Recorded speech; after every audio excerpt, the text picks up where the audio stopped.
اسی طرح معاون وزیر خارجہ سے افغانستان کے لیے تنظیم اسلامی تعاون کے سیکریٹری جنرل کے خصوصی ایلچی جناب طارق علی بخیت اور جمہوریہ آذربائیجان کے نائب وزیر خارجہ جناب النور ممدوف نے بھی الگ الگ ملاقاتیں کی ہیں، جن میں دو طرفہ تعلقات و تعاون، مشترکہ دلچسپی کے متعدد موضوعات اور خاص طور پہ افغانستان میں تعلیم اور صحت کے مسائل پر بات چیت کی گئی۔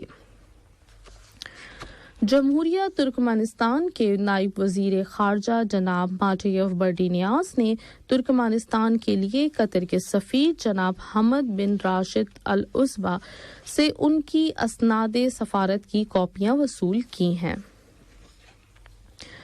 قطر کے قومی دن کی مناسبت سے سلال محمد میں واقع درب السائی کے ہیڈ کوارٹر میں تقریبات جاری ہیں۔ اس سال کا سلوگن اور شعار رکھا گیا ہے، ہماری وحدت ہماری طاقت کا سرچشمہ ہے۔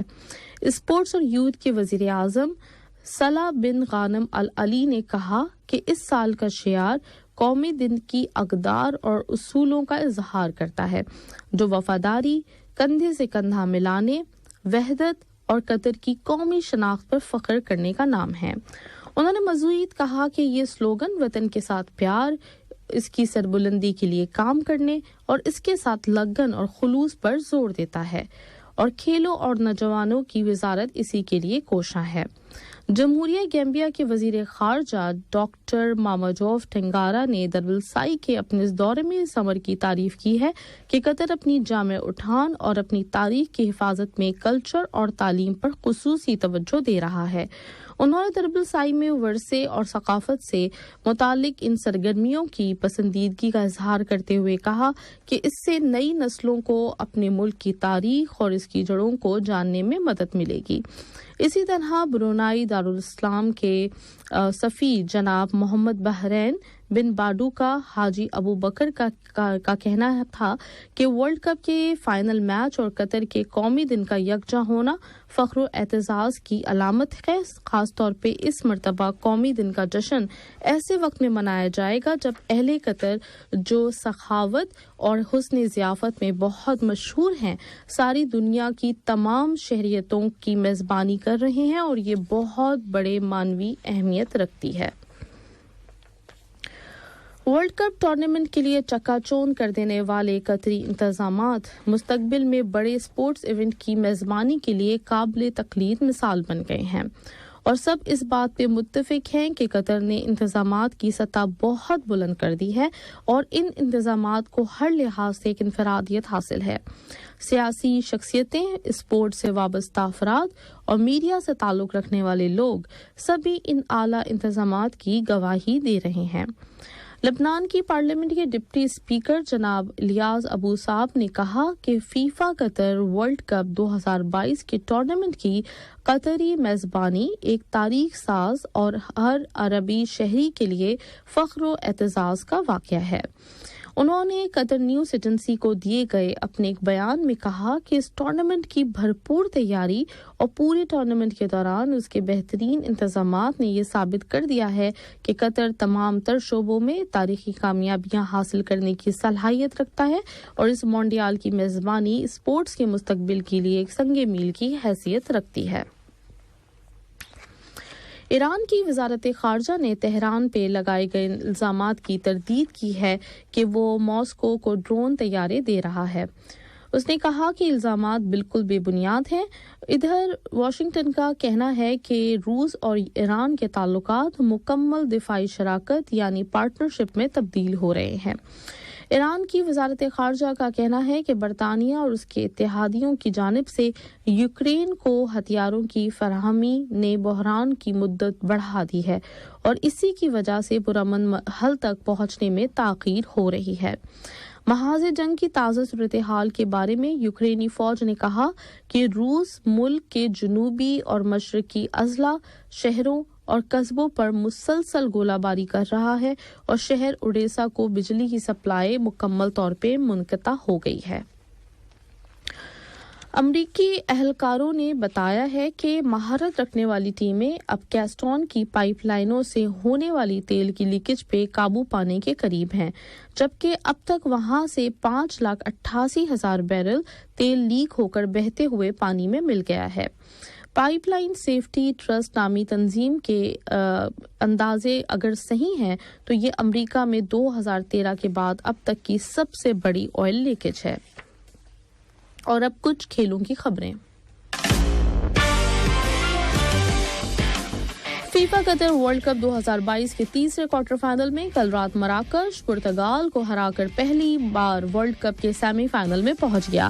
مراکش کا یہ بڑا کارنامہ فیفا قطر ورلڈ کپ میں ایک اور بڑے اپسٹ کی وجہ بن گیا ہے کہ برازیل کے بعد پرتگال بھی اس میگا ایونٹ سے باہر ہو گیا ہے۔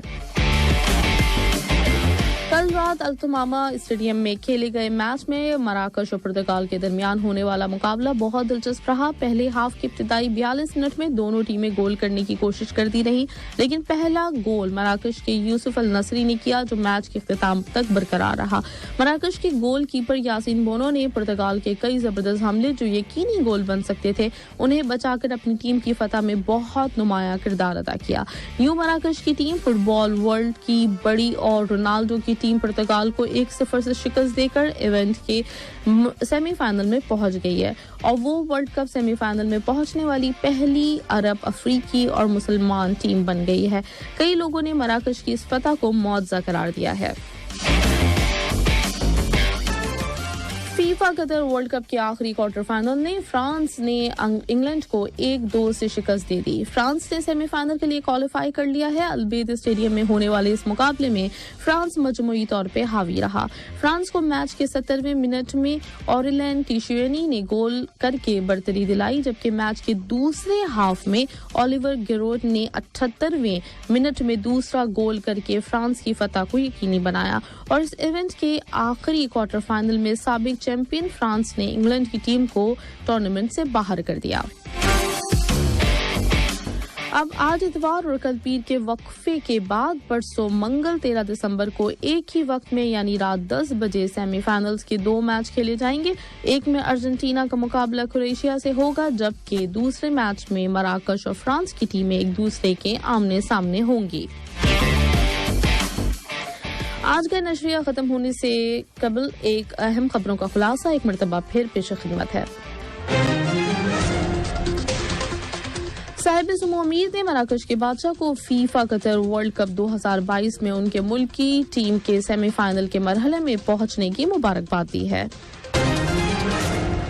قطر مونڈیال پوری آن بان کے ساتھ دنیا بھر کی پسندیدگی وصول کر رہا ہے اور قطر کے مہمان اس ورلڈ کپ کو تاریخ ساز مونڈیال قرار دے رہے ہیں۔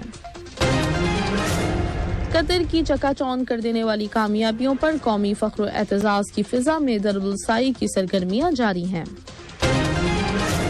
ریڈیو قطر سے آج کا پہلا نشریہ اپنے اختتام کو پہنچا۔ نیوز روم سے نیوز ایڈیٹر سیف الرحمان اور اسٹوڈیو سے انتخاب عالم محمد حسن سیدانی اور مہاوش خان کو دیجیے اجازت۔ اللہ حافظ۔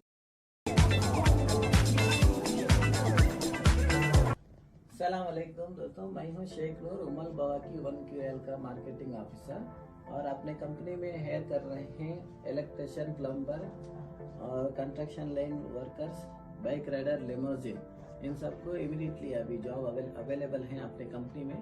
اگر کوئی بھی اس کام کے لیے اپلائی کرتے ہیں تو آپ کو امیڈیٹلی ہائر کر سکتے ہیں، ہم لوگ آپ کو امیڈیٹلی لے رہے ہیں۔ جو بھی الیکٹریشین، پلمبر اور کنسٹرکشن لائن میں کام کرنا چاہتے ہیں تو ہم سے کانٹیکٹ کیجیے، ہم انشاءاللہ آپ کو امیڈیٹلی جاب دے سکتے ہیں۔ اور سارے ڈیٹیلز جو ہے نا اپنے یوٹیوب میں اور فیس بک سارے سوشل میڈیا پہ میں دے دوں گا اور وہاں سے کانٹیکٹ کر کے آپ ہمارے اپنے آفس میں آ سکتے ہیں۔ جس طرح سے ابھی انٹرویو چل رہا ہے آپ دیکھ رہے ہیں اس ویڈیو میں، اسی طرح سے آپ کا انٹرویو لے کے جو بھی آپ کو کام آتا ہے وہ کام دیکھ کے ہم وہ کام آپ کو ارینج کر کے دیں گے۔ اور سب سے زیادہ آپ الیکٹریشین اور پلمبر اور کنسٹرکشن لائن میں امیڈیٹلی لے رہے ہیں، اور ہم اپنے بائک رائڈر کا بھی وہ بھی لے رہے ہیں اور لیموزین میں بھی لے رہے ہیں، اور دوسرے کام کے لیے بھی اپلائی کر سکتے ہیں اگر وہ کام آپ کو پریزنٹلی نہیں ہے تو، اور آگے چل کے ہم وہ کام آپ کو دلا سکتے ہیں، آپ کسی کو جمع کر کے جا سکتے ہیں۔